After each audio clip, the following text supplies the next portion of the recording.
তো আপনার দাড়ির বয়স কেমন হয়েছে? বয়স তো লাইফ থেকে লাইফ মানে লাইফ টাইম? Life time.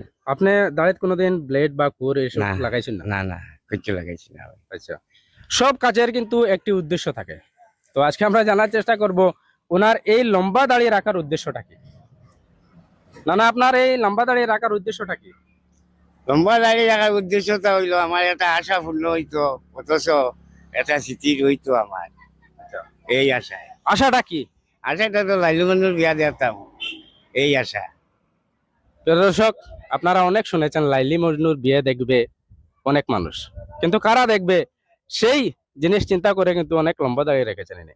তো তিনি আশা করছেন উনি লাইলি মজনুর বিয়ে দেখবেন। আচ্ছা, লাইলি মজনুর বিয়ে কি দেখা হয়েছে? না না, কই দেখি কত হাজার হাজার দেখলাম থইলে, লাইলু মঞ্জুরটা দেখলাম না। অনেক হাস্যকর কিন্তু একটি বাক্য বলেছেন উনি, লাইলি মজনুর বিয়ে দেখা হয়নি কিন্তু হাজার হাজার মানুষের বিয়ে দেখে ফেলেছেন উনি। আসাম মিজোরাম সীমান্তের ছোট্ট গ্রাম লাইলাপুর। পাহাড় আর জঙ্গলে ঘেরা এই সীমান্ত অঞ্চলের এক সাধারণ মানুষ আজ অনেকের কৌতূহলের কেন্দ্রবিন্দু। তার নাম মনিরুদ্দিন লস্কর। বয়স প্রায় ৮০ বছর, কিন্তু তাকে আলাদা করে চেনায় তার ১ মিটার লম্বা দাড়ি।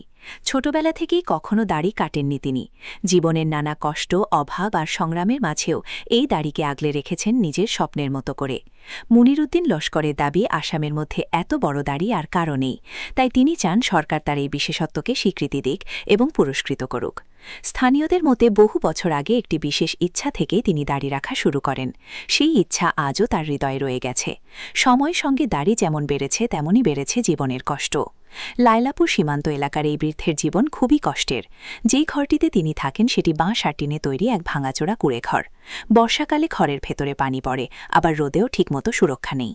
সংসার চালানোর জন্য অনেকটাই ছেলেদের ওপর নির্ভর করতে হয় তাকে। তবুও আত্মনির্ভর হওয়ার চেষ্টা ছাড়েননি মনিরুদ্দিন লস্কর। নিজের ঘরের সামনেই ছোট্ট একটি মুদির দোকান চালান। সেই দোকান থেকেই সামান্য কিছু আয় হয়। সীমান্ত এলাকার কঠিন জীবনের মধ্যেও হাসি মুখে দিন কাটানোর চেষ্টা করেন তিনি। তার আশা, সরকার যদি একটু সাহায্যের হাত বাড়িয়ে দেয় তাহলে জীবনের শেষ সময়টা একটু স্বস্তিতে কাটাতে পারবেন। একই সঙ্গে তিনি চান তার এই দীর্ঘ দাড়ির জন্য সরকারি স্বীকৃতি ও অনুদান। আজ সোশ্যাল মিডিয়ায় তার ছবি ছড়িয়ে পড়তেই অনেকে অবাক হচ্ছেন। কেউ বলছেন এটি আসামের সবচেয়ে বড় দাড়ি হতে পারে, আবার কেউ বলছেন এত কষ্টের মধ্যেও নিজের পরিচয় ধরে রাখার এই গল্প সত্যিই অনুপ্রেরণার। লাইলাপুরের এই বৃদ্ধ আজ শুধু এক গ্রামের মানুষ নন, তিনি সীমান্ত জীবনের সংগ্রাম আর আশার প্রতীক হয়ে উঠেছেন। আমার তো সিস্টেম আছে, সিস্টেম হইলো ওই লেখা।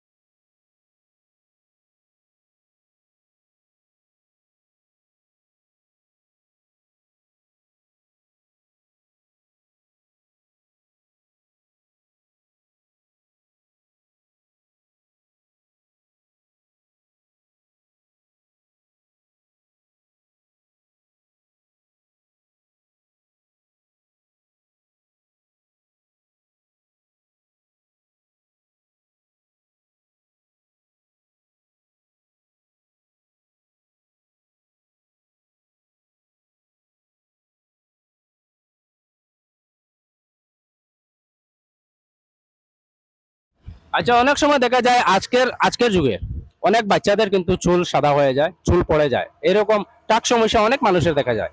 কিন্তু ৮০ বছর বয়সে তিনি এত লম্বা দাড়ি রেখেছেন। তো আপনার কি দাড়িতে কোনো রোগ আসেনি কখনো? আমার রোগ থাকলে তো ওইসব বুঝা গেল না, পড়ে গেল না, সব পড়ছে না, যখন আছে তে তো আমার কোনো রোগ নাই বা। আচ্ছা, এই দাড়ি রেখে আপনার কি কখনো জীবনে চলার পথে বাধাগ্রস্ত হয়েছেন? কোনো বাধা এসেছে? না, এটা পুলিশও থাকি দুই একবার বাধা আসলো, এটা আমি খাটিয়ে গেছি গিয়া। আচ্ছা, পুলিশ আপনাকে বাধা দিয়েছিল?